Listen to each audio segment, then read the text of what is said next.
A verdade da fé, sem rodeios. Reflexões com Ricardo Gondim. Gênesis, capítulo de número 22. Às vezes nós passamos por tribulações e lutas na vida, questões dificílimas com as quais nós temos que nos deparar. Não só o caso dramático e trágico de uma morte, mas outras questões que não têm resposta. Que às vezes nós olhamos para o céu e dizemos: Deus, o que é que tu queres de mim? Por que isso comigo? Por que você fez isso comigo? E a minha pergunta é a seguinte: até que ponto de verdade nós podemos confiar em Deus? Até que ponto de verdade nós podemos entregar o nosso caminho nas mãos de Deus? Será que Deus tem algum plano sinistro? Uma agenda debaixo da mesa? E que esta agenda debaixo da mesa Ele não revela para nós? E nós andamos dia a dia, que é mais ou menos esse o clima que está se desenvolvendo no meio religioso brasileiro, inclusive evangélico, que as pessoas andam pisando em ovos com Deus, no maior cuidado que eles estão andando com Deus, porque eles acham o seguinte: se eu não agradar a Deus,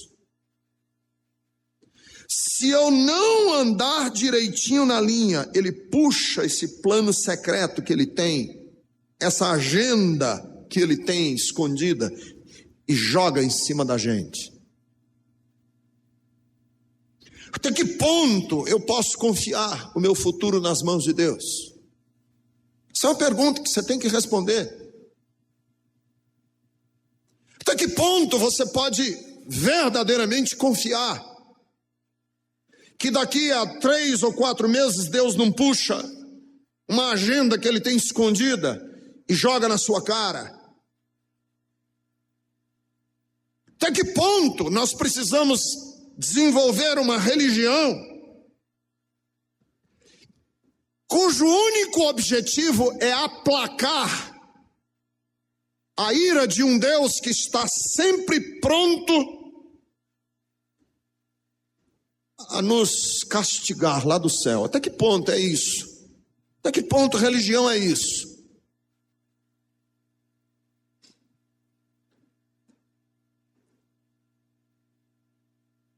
O Abraão, a história que nós lemos aqui, é uma história muito interessante, difícil, complicada. É um desses mistérios da Bíblia com o qual nós não temos muito o que dizer, explicar. É um desses mistérios da Bíblia com o qual nós temos muita dificuldade de racionalmente dar respostas. Porque esse Abraão, ele tem uma caminhada com Deus, que é uma caminhada difícil. Não por causa de Deus, por causa dele, Abraão. Ele tem tido muita dificuldade em andar com Deus. Em algumas circunstâncias ele faz besteira.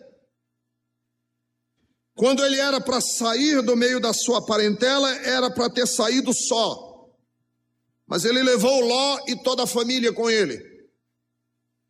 Quando peregrinava pela terra, ficou com medo e mentiu sobre a sua mulher, correndo o risco de trazer maldição sobre a terra do rei onde ele habitava. Quando recebeu a promessa de que teria um filho, ele não soube esperar. Coabitou com Agar e nasceu Ismael, que é o pai da nação dos árabes, Quando ele era para ter pulso com a família, ele não teve, houve um conflito dentro de casa com Agar, ele tentou acomodar a situação, o Ismael foi expulso de casa, foi para o deserto, passou sede, ia morrendo, Deus teve que comprar a briga do Ismael. Então é uma relação difícil, e depois de tudo isso acontecer, na expectativa do filho que ele iria ter, na expectativa do filho que ia nascer, o filho finalmente vem ao mundo,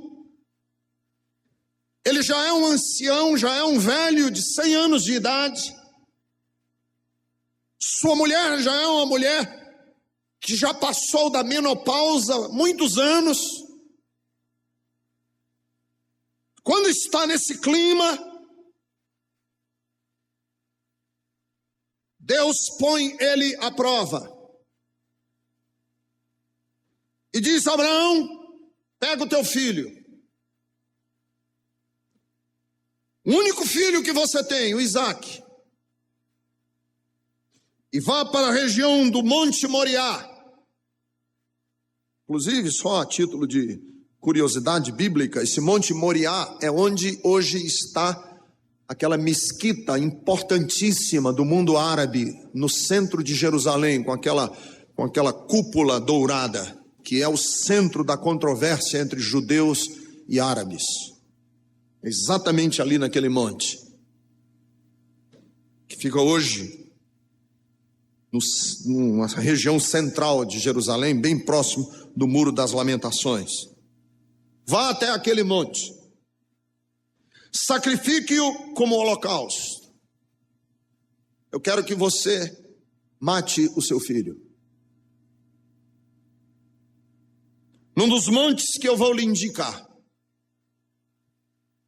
Na manhã seguinte, o Abraão, ele estava longe, levantou-se, preparou o jumento, pegou 2 servos com ele, seu filho Isaque, cortou a lenha para o holocausto, partiu em direção ao lugar que Deus estava indicando. Viajou 3 dias.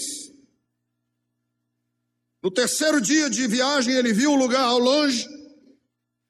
Deus disse que aquele era o lugar. Abraão olhou, viu o lugar e disse aos servos: fiquem aqui, que eu e o rapaz vamos até lá adorar. E aí disse para os servos: depois de adorar, nós vamos voltar. Pegou a lenha, colocou nos ombros do filho, do Isaque. Calcula-se que o menino aqui já tivesse uns 16 para 17 anos de idade. Levou brasas para o fogo, subiu. O Isaque disse: pai, espera um instantinho, nós não vamos sacrificar, que era um hábito dos judeus, sacrificar a Deus. Está aqui a lenha, está aqui o holocausto, está aqui o fogo, está aqui o cutelo. Mas cadê o animal do holocausto? Vamos sacrificar o quê? Ele era o sacrifício, o Isaque é que era o sacrifício. Mas ele estava inocente no negócio todo, ele não sabia o que era. Abraão disse: meu filho, Deus vai suprir, Deus vai nos dar, Deus vai prover o sacrifício, o cordeiro para o holocausto. Quando chegaram lá no lugar, o Abraão arrumou tudo, deitou o filho em cima da lenha, colocou sobre o altar. Quando ele levantou a mão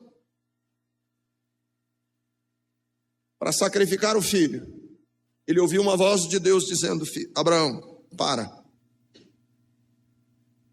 Abraão, Abraão, não toque no rapaz, não lhe faça nada, porque agora sei que você teme a Deus, porque você não me negou o seu filho, o seu único filho.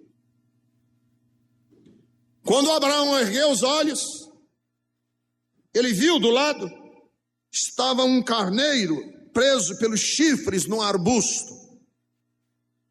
E aí ele foi e pegou o carneiro do arbusto, colocou sobre o altar sacrificou, chamou Isaac e disse: Isaac, a partir de hoje, esse monte vai se chamar Jeová Jiré, que significa o Senhor proverá. O nome desse monte é Deus proverá.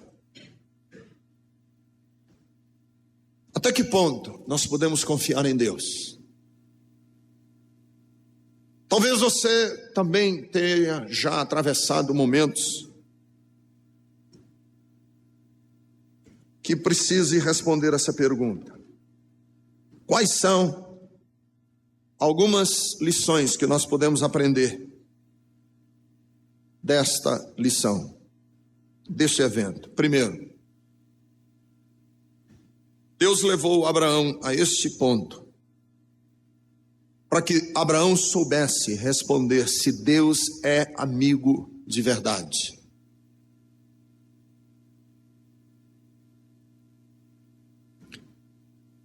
Uma resposta que não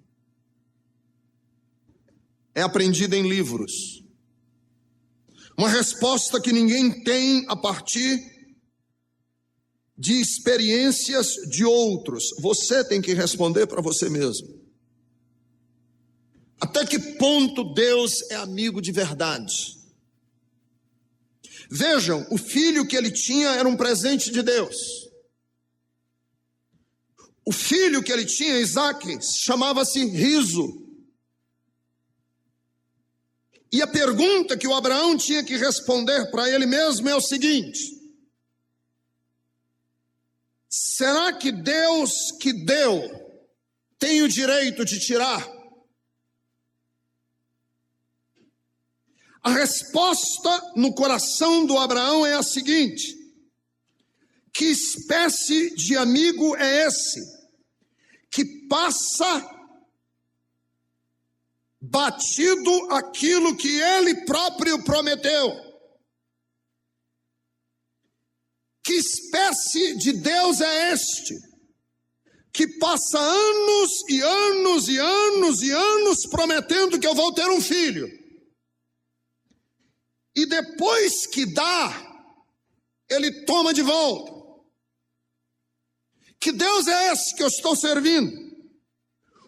Um Deus cheio de caprichos, um Deus cheio de nuances de caráter que eu não posso confiar solidamente nele? É esse o Deus que eu sirvo? Qual é o Deus que eu estou servindo?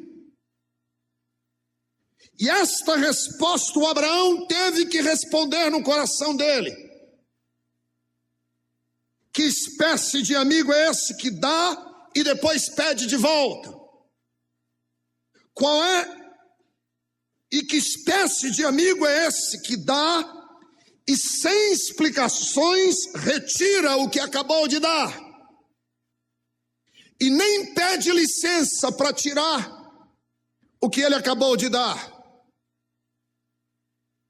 Que amizade é essa? E este Abraão, quando teve esse teste diante dele, quando ele foi colocado nesta prova, se Deus é amigo de verdade, se Deus é parceiro de verdade, o Abraão estava absolutamente convicto que Deus é verdadeiramente amigo.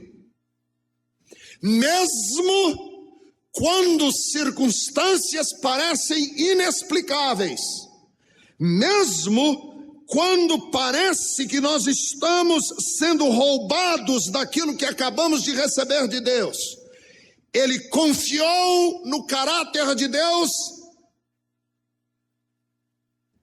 no nível da total dependência, de dizer: eu sei que Deus não quer o meu mal, que Deus não tem uma agenda secreta para me prejudicar.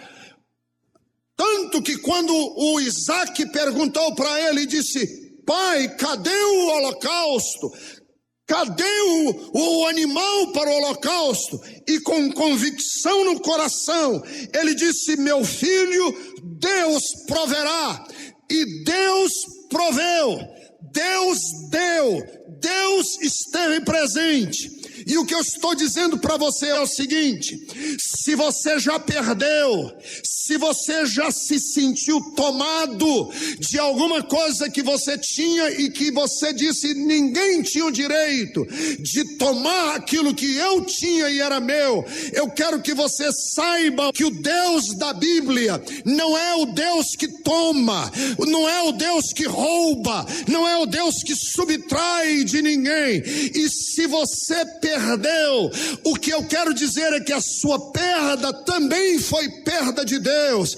Você pode confiar no Deus das Escrituras, porque Ele não é o Deus que rouba, Ele não é o Deus que subtrai, Ele é o Deus que participa conosco mesmo quando somos subtraídos e que promete prover quando estamos sendo subtraídos daquilo que a gente achava que não podia receber. Um homem na flor da idade, tudo dando certo na vida, o câncer tomou conta do corpo e ele morreu. E o pai, desesperado, foi procurar a ajuda de um pastor presbiteriano e disse: por que Deus tomou?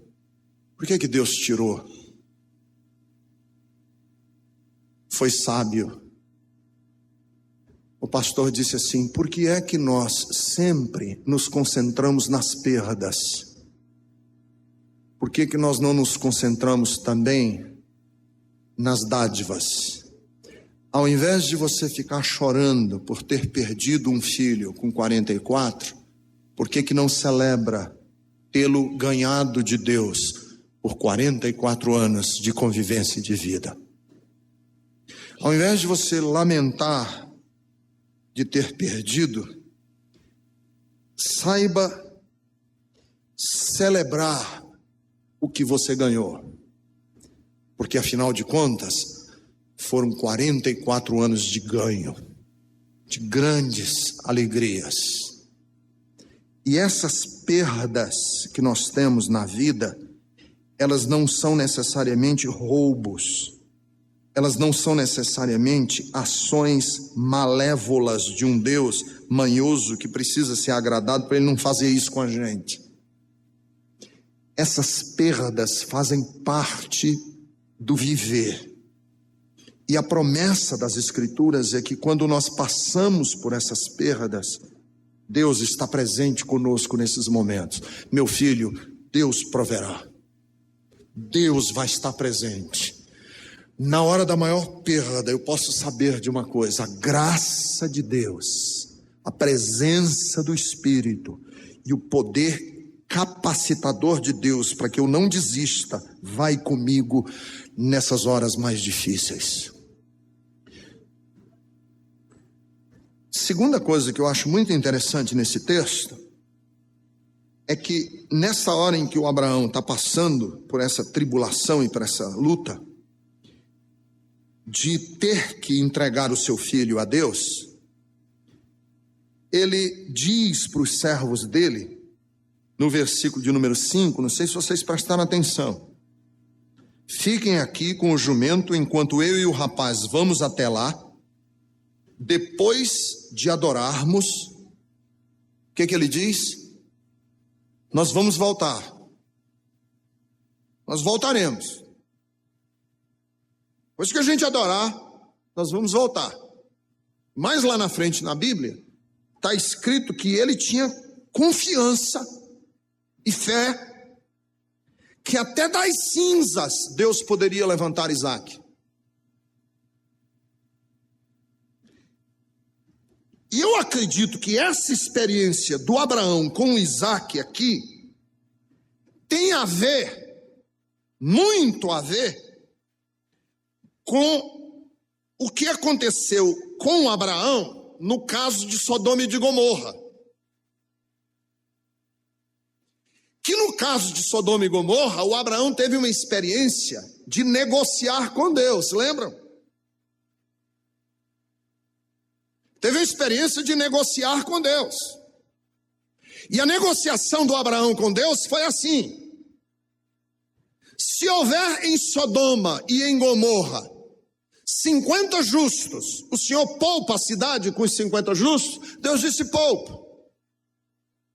E ele foi baixando o número, 45, 40, 30, 20, e ele para em 10, e ele diz assim: Deus, se houver 10 justos em Sodoma e Gomorra, tu poupas a cidade, as duas cidades?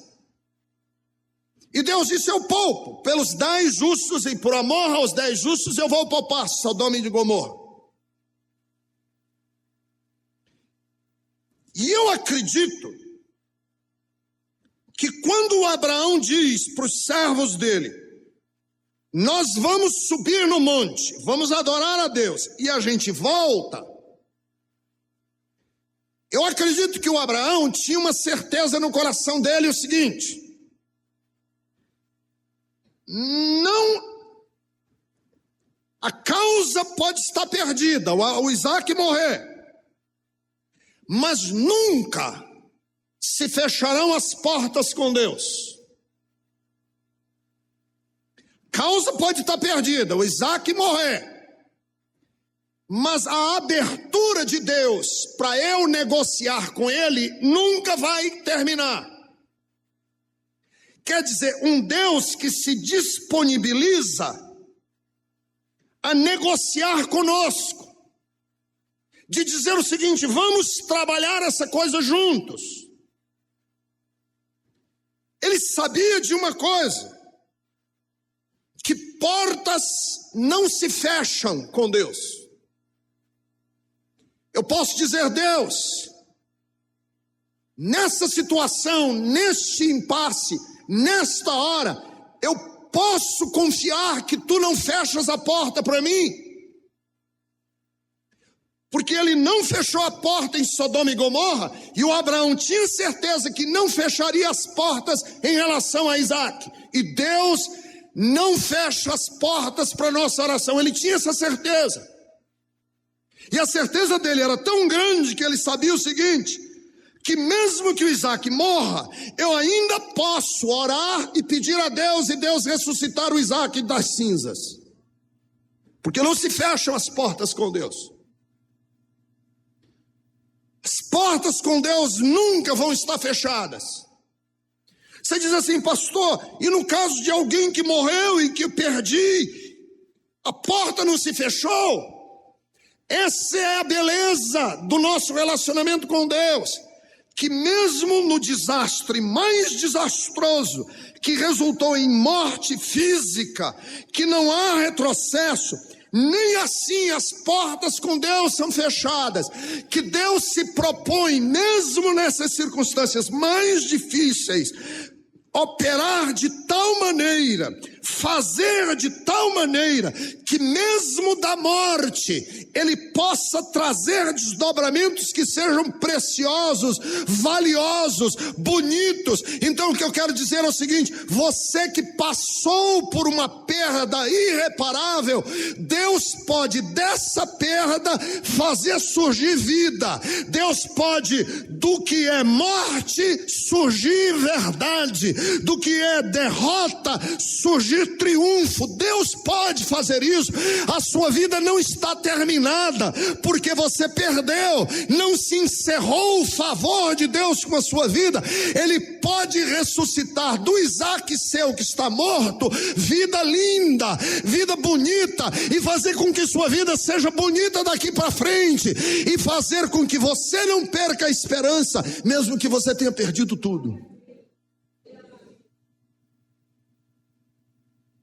É complicado a gente fazer esse exercício, mas das nossas perdas irreparáveis pode surgir vida, das cinzas podem surgir nova história, uma nova vida. E por isso que o Abraão disse: eu vou subir, mas não vamos voltar. De alguma maneira, eu sei de uma coisa: as portas não vão se fechar com Deus.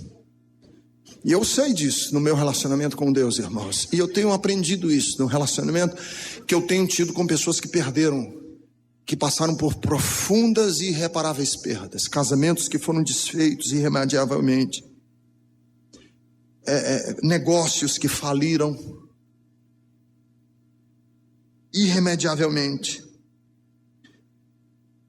vidas que morreram, gente que foi amputada, gente que teve filhos que nasceram defeituosos e com problema de genético.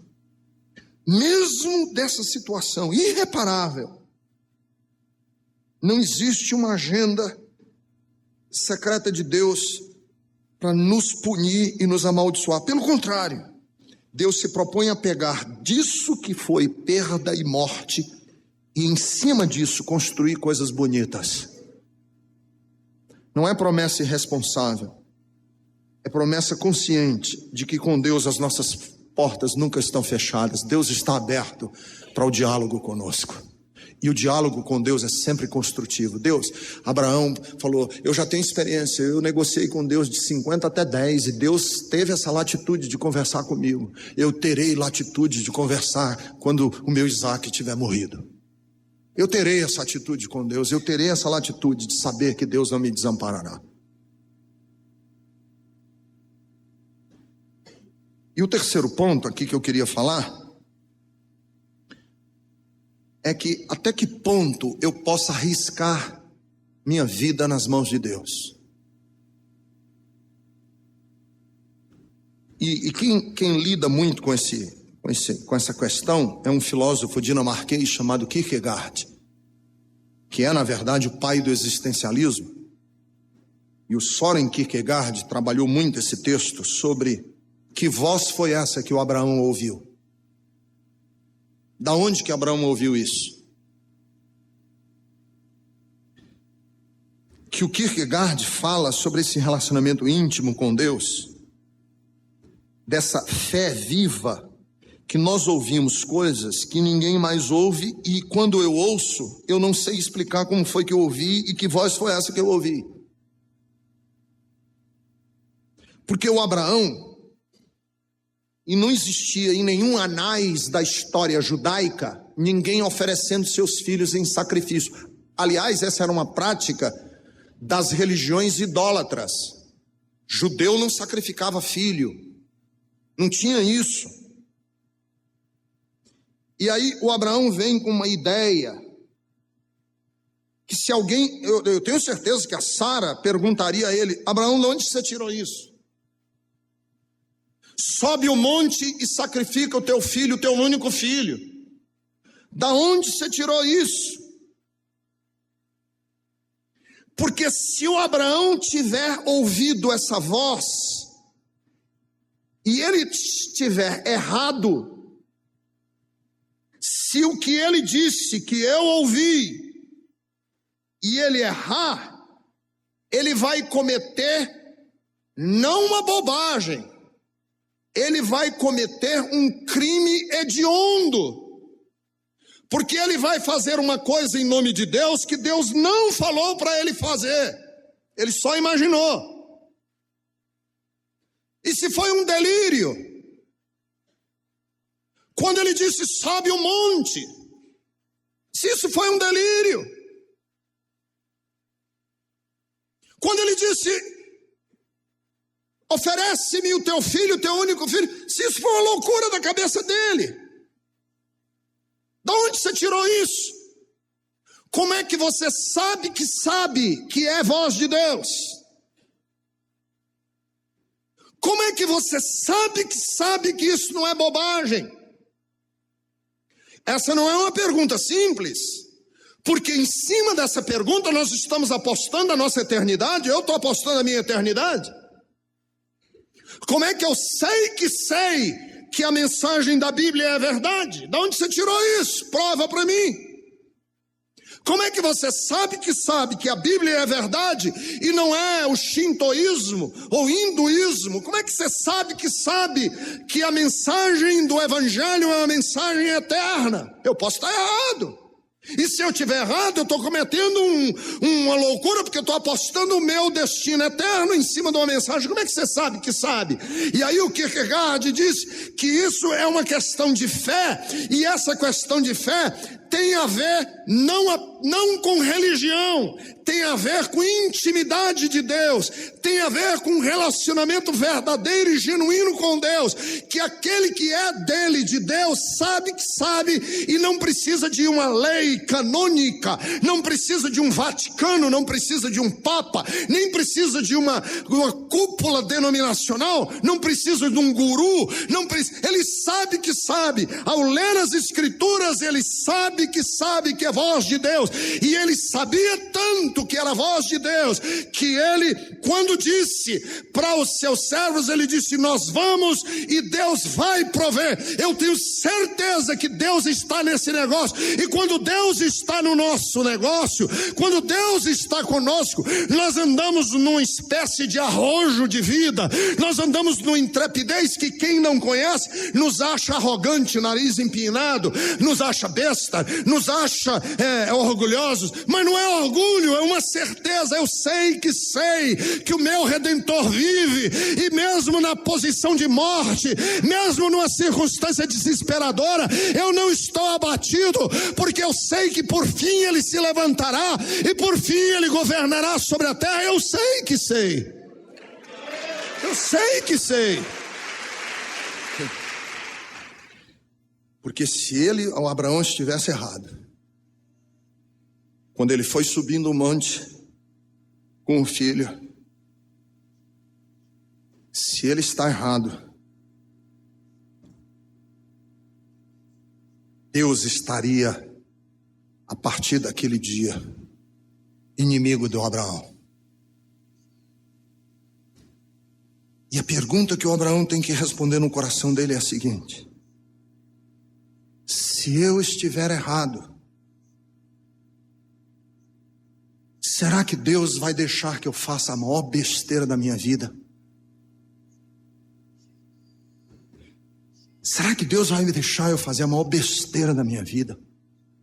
Vou matar o meu próprio filho, que eu esperei até 100 anos de idade que ele nascesse. Será que Deus vai me deixar me esbarrar num pântano da minha própria baboseira? Porque ele já fez muita besteira no passado. Mentiu, transou com a escrava que eu não devia ter transado, fez um monte de bobagem. E agora ele tem que saber o seguinte: será que Deus vai deixar eu fazer mais uma bobagem? E uma bobagem sem retorno? Deixa eu dizer uma coisa que eu acredito aqui, no meu relacionamento com Deus pessoal. Quando nós andamos em fidelidade, em sinceridade diante de Deus, Deus não deixa que os nossos atos, certos ou errados, se transformem em fracassos. Deus não deixa que os nossos atos, certos ou errados, se transformem em fracassos. Deus não deixa. Deus nos ajuda se nós andarmos em fidelidade com Ele. Sabe por quê? Porque eu conheço muita gente que vive debaixo de culpa. Debaixo de culpa assim. Por exemplo, eu não devia ter emprestado o meu carro para o meu filho naquele dia. Se eu tivesse dito: não, hoje você não vai de carro, não teria acontecido aquele desastre. Ou a pessoa pensa assim: eu não devia ter sido fiador daquele fulano, eu fui ser fiador dele, olha o que foi que deu. Por que Deus deixou eu fazer isso? Por que Deus deixou eu fazer isso? Ou então você fica pensando assim: eu não devia ter dobrado aquela esquina, porque foi lá naquela esquina que o farol fechou e o ladrão veio e matou o meu filho ou minha filha. Eu não devia, por que eu não pensei em dobrar para outra esquina? Ou eu pensar assim: se eu tivesse ido 2 quilômetros por hora mais devagarzinho do que fui, ou um pouquinho mais depressa, teria escapado daquele acidente. Eu não devia, por que eu não pensei em apertar um pouquinho mais o acelerador? E nós vivemos com essa angústia. Será que eu posso confiar que Deus Vai. Eu não acredito que Deus fique dizendo assim, agora mais rápido, ou mais devagar, ou mais rápido, agora para a esquerda, agora para a direita, que senão ali tem um negócio. Não. Que aí nós deixaríamos de ser humanos e a vida seria marionetada pelo céu. E Deus não marioneta a nossa vida. Mas eu acredito o seguinte, que nesse caminhar da vida, quando nós andamos com o coração sincero e honesto diante de Deus, mesmo que a gente dobre pela esquina que não devia ter dobrado, que a gente opte pela opção que não devia ter optado,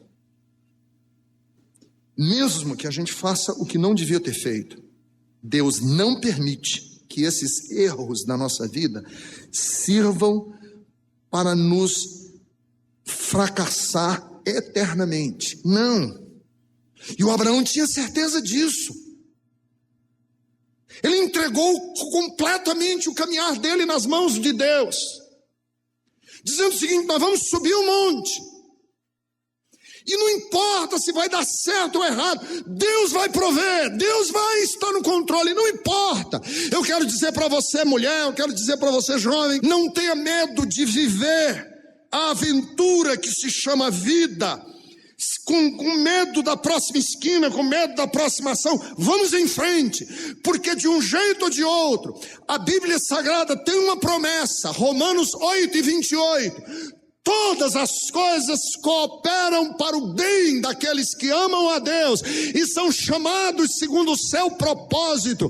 Deus vai pegar até as ruínas, as cinzas, Ele vai pegar as dores, Ele vai tomar com material que a gente consideraria refúgio, Ele vai pegar esse material e vai construir um vaso novo, vai reciclar a sua vida para escrever num papel reciclado uma nova história, e é uma história bonita e abençoada. Abraão disse: de hoje em diante, conheça-se neste monte que o Deus que nós servimos é o Deus que se chama Jeová Jiré. Deus proverá. É um Deus que não nos deixa na beira do caminho, é um Deus que não nos deixa abandonado, mesmo quando nós fazemos erros na nossa vida. Então, eu gosto muito de um rabino que eu leio os livros dele vez por outra, chamado Harold Kushner.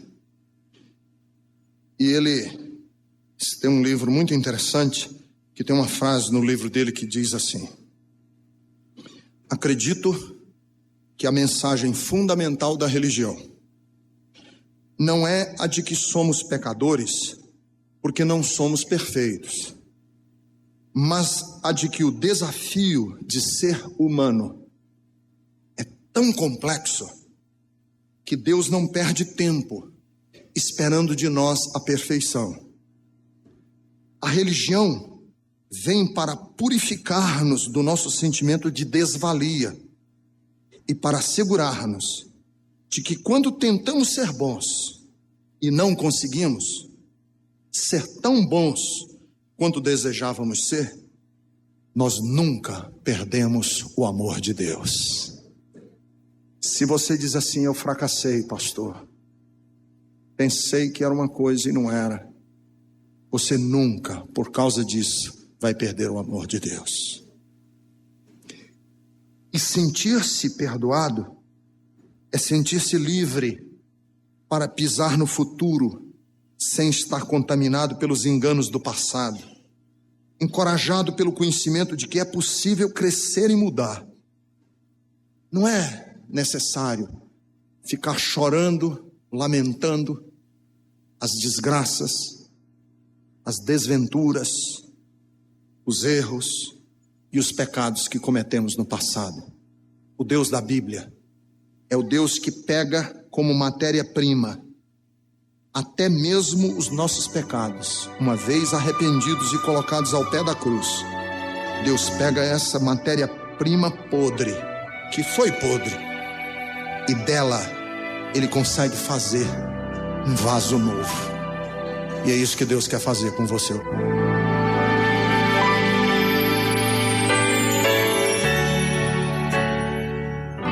Pai bendito, agradecemos mais uma vez esta oportunidade e privilégio que temos de comunicar com os habitantes desta grande cidade, de levar esta palavra que eu tenho certeza foi ao encontro de corações, de vidas, de pessoas, e sentiram-se desafiadas, empolgadas, animadas com a fé, decididas em mudarem o rumo das suas vidas. Que possam então, Senhor, receberem da tua força, da tua graça e do teu amor. Em nome de Jesus é que nós oramos. Amém.